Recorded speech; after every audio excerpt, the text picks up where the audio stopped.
बहुजन समाज में जन्मे सभी महापुरुषों को नमन करते हुए, विशेषकर क्योंकि हम उस आंदोलन के साथी हैं, उस आंदोलन के अग्रणी हैं जो वैचारिक आंदोलन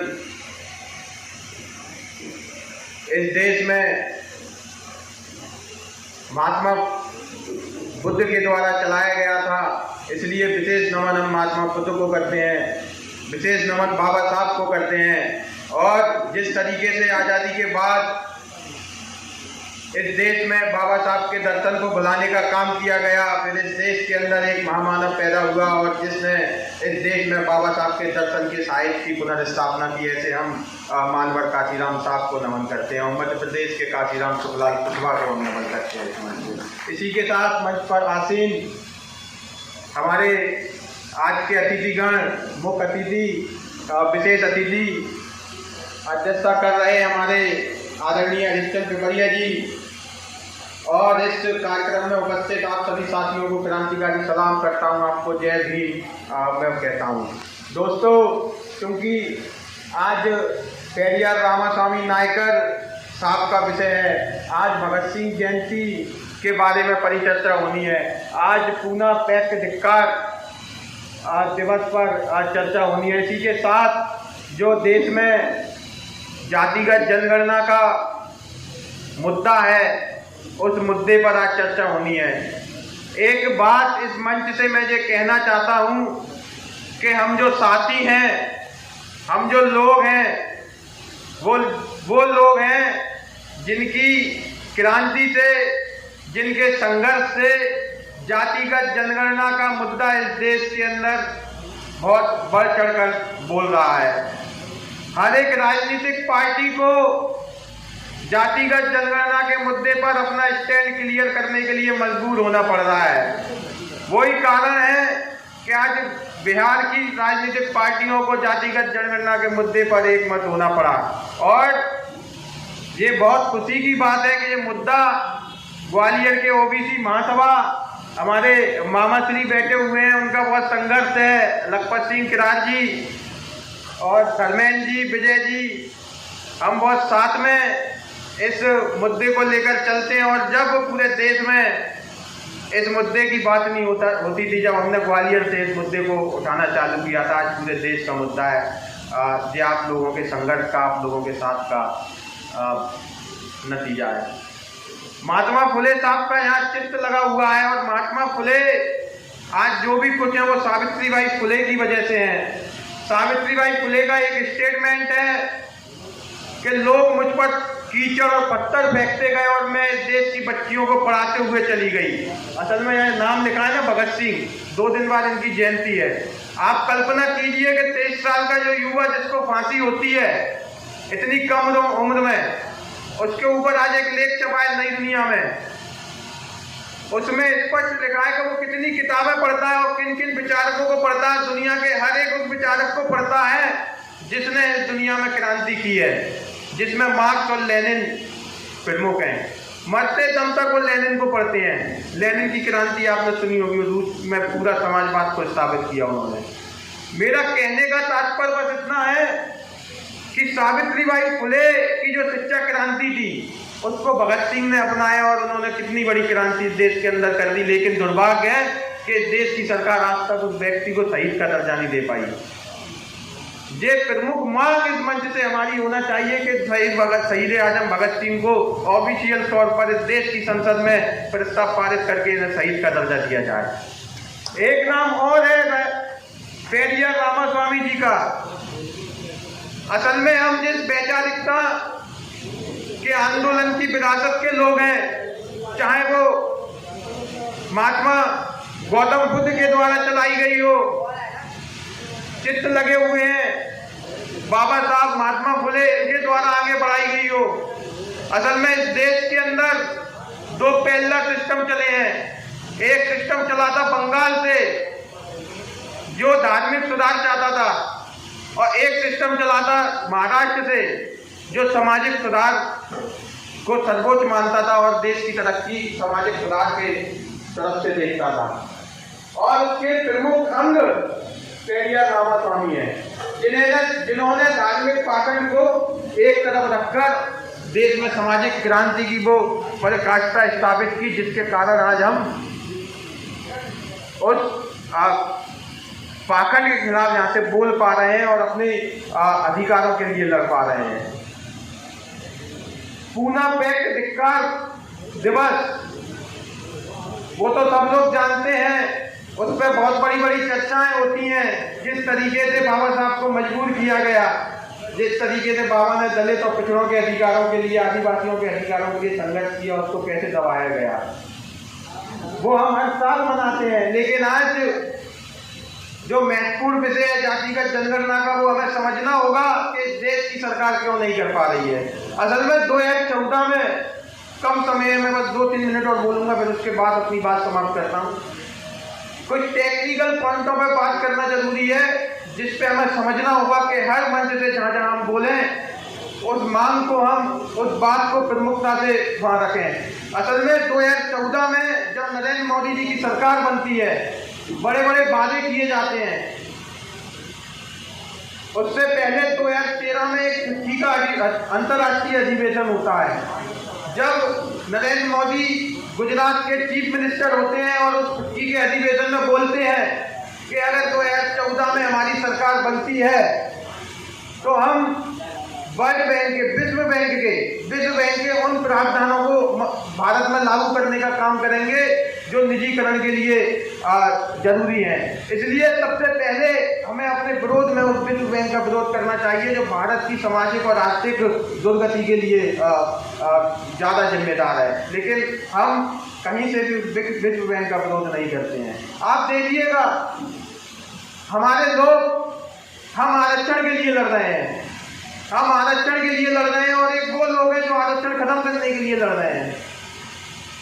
इस पूरी लड़ाई का जब आप सिस्टम देखेंगे, इस देश की जो मनुवादी सरकार है वो चाहती है कि हम आपस में लड़ें, लेकिन मैं हमेशा अपने वक्तव्य में जहां जहां बोलता हूं वहां उस बात को रखता हूं कि संविधान में जब हमको परिभाषित किया गया, जो पहला ही शब्द हम है, मैं अभी कटनी में भी बोल रहा था, कटनी में भी मैंने उस बात को प्रमुखता से बोला कि हम जो बाबा साहब ने परिभाषित किया, उस हम में दलित, पिछड़े, आदिवासी, मुसलमानों के साथ साथ सवर्ण भी हैं।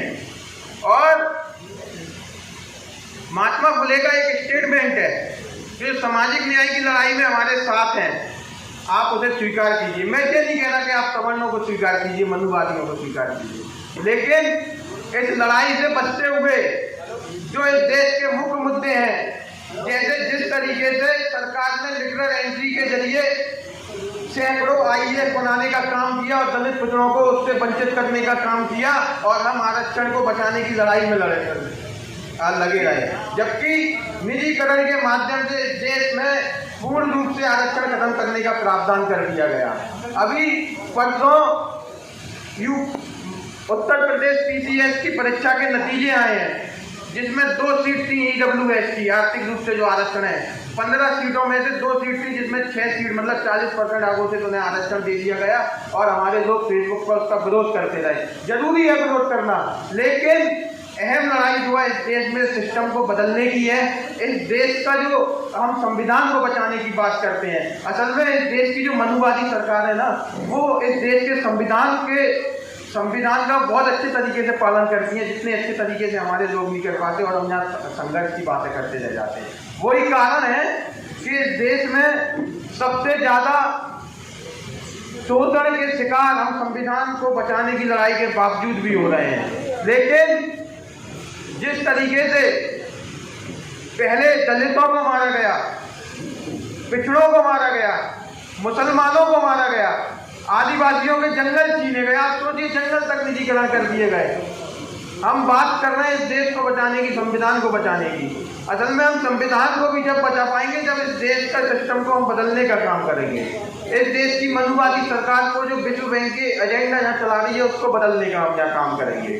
और इस देश में जातिगत जनगणना की मांग उतनी ही जरूरी है जितना इस देश में संविधान बचाने की बात है। असल में जातिगत जनगणना की मांग अगर हम जातिगत जनगणना करा लेते हैं तो इस देश के संसाधनों पर एक आंकड़ा है, अभी मैं पढ़ रहा था, कल एक आंकड़ा पढ़ रहा था मैं, नीचे से जो 50% लोग हैं, नीचे से जो 50% लोग हैं उनके पास सिर्फ 1% संपत्ति इस देश की है। मतलब 100 से आप चालू कीजिए और 51 पे आइए। उन लोगों में कौन है? आप और हम और हमारे वर्ग के लोग, उन पे 1% की बात है। वो जो 1% संपत्ति और नीचे से 50% के पास है और 1% लोगों के पास जो 76% संपत्ति है उसे आज लेने की बात है, तो वो हम जातिगत जनगणना से पूरी कर पाएंगे। और जहाँ तक संविधान को बचाने की बात है तो मैं स्पष्ट रूप से ये मानता हूँ, और वो 2 लाइनें हमेशा अपने वक्तव्य में बोलता हूँ कि हर समस्या का मुकम्मल समाधान हूँ मैं, भारत का संविधान हूँ, इनके बाप भी संविधान को नहीं बदल पाएंगे। आप समझिए 1925 में आरएसएस बनती है और आज 2022 चल रही है, 3 साल बाद उसको 100 साल पूरे होने वाले हैं। सत्ता में आने के लिए इतना समय लगा, वो भी इसी संविधान के माध्यम से सत्ता में आए, लेकिन संविधान बदल नहीं पा रहे हैं, सिर्फ चर्चा कर रहे हैं। और वो सबसे बड़ा नतीजा यही है उसका कि हम संघर्ष रोड़ों पर कर रहे हैं। हमने इस देश की रोड़ों को संसद और विधानसभा का को दर्जा दे दिया है, तो वहाँ संघर्ष कर रहे हैं। इस देश के संविधान को बचाने के लिए, इस देश के आरक्षण को बचाने के लिए सिर्फ आरक्षण के नाम पर ही हमें नहीं लड़ना है, संविधान बचाने के नाम पर ही नहीं लड़ना है, हमें उन चीज़ों पर लड़ना है जो इस देश में अप्रत्यक्ष तौर पर की जा रही है। 10% आरक्षण उन्होंने EWS के माध्यमों से सवर्णों को देने का काम किया। टोटल आरक्षण की सीमा अगर हम देखें तो 60% होती है और उस 10% में 90% से ज़्यादा सवर्ण उसमें आते हैं, यानी कि 10% लोग बचते हैं। वो 40% संसाधन उन्होंने अप्रत्यक्ष रूप से इस देश के पूंजीपतियों को देने का काम किया। आज हमें उसका विरोध करने की सबसे ज़्यादा ज़रूरत है, जब हम अपने मकसद में कायम हो पाएंगे। हम उस टेक्निकल पॉइंट का अगर हम विरोध कर लेंगे, देश की सड़कों से, शहर की सड़कों से विरोध कर लेंगे, तो हम जो बात कर रहे हैं जातिगत जनगणना कराने की, संविधान को बचाने की, हम वो सब करवा लेंगे। असल में वो जो टेक्निकल पॉइंट से हमको मार रहे हैं, हम उन पर बात ही नहीं कर पा रहे हैं। और अंत में मैं सिर्फ इतनी बात कहना चाहता हूँ कि बाबा साहब जब हम शब्द की रचना कर रहे थे, तो मेरे ख्याल से उस हम की रचना में तुम का तात्पर्य लगाए हुए थे। किसका? तुम का।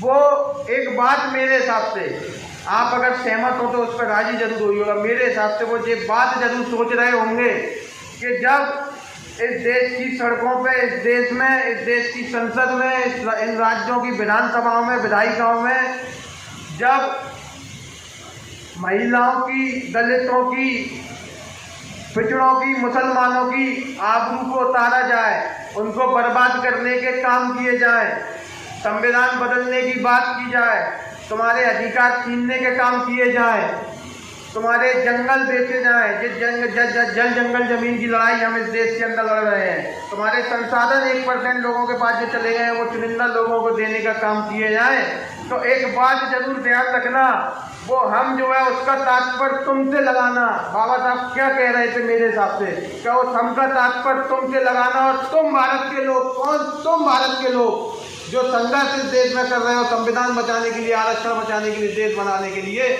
और कौन? तुम भारत के लोग इन मनुवादी लोगों को इस देश से उखाड़ फेंकना, और जो संविधान विरोधी लोग हैं उन्हें इस देश से उखाड़ फेंकना। कौन? तुम भारत के लोग। और ये तुमका तात्पर्य भी हम जब ही साबित कर पाएंगे जब हम उस जो मैंने 2 लाइन बोली थी कि मैं हर समस्या का समाधान हूँ, भारत का संविधान हूँ, उस पर हम काम करेंगे, उस हम की परिभाषा पर काम करेंगे। आप सभी का बहुत बहुत शुक्रिया, बहुत बहुत धन्यवाद।